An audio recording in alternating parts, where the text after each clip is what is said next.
96 médias et 400 journalistes répartis dans 67 pays ont participé à l'enquête sur les Paradise Papers pour mettre au jour les stratégies d'optimisation fiscale des plus riches.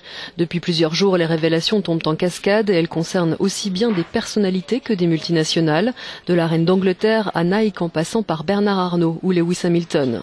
Euronews est allé à la rencontre de ces journalistes qui ont épluché des milliers d'emails et de tableaux Excel. Au total, 13,5 millions de documents dont le décryptage a duré plus d'un an. Dean Starkman est l'un d'entre eux.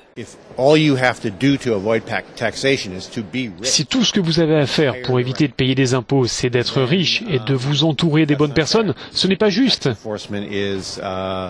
Payer des impôts, ce n'est pas réservé aux classes populaires ou à la classe moyenne, cela concerne tout le monde. C'est comme le droit, il est censé s'appliquer de la même manière à tout le monde.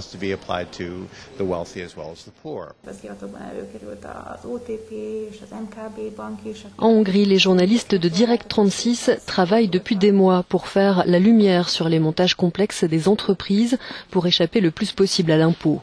3 banques sont ainsi pointées du doigt pour leur stratégie de compte offshore.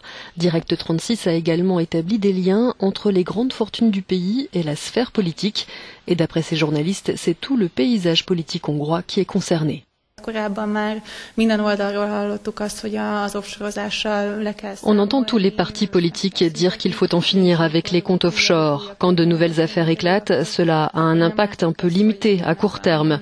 Mais on veut croire que ce genre d'investigation peut porter ses fruits à plus long terme avec d'autres révélations.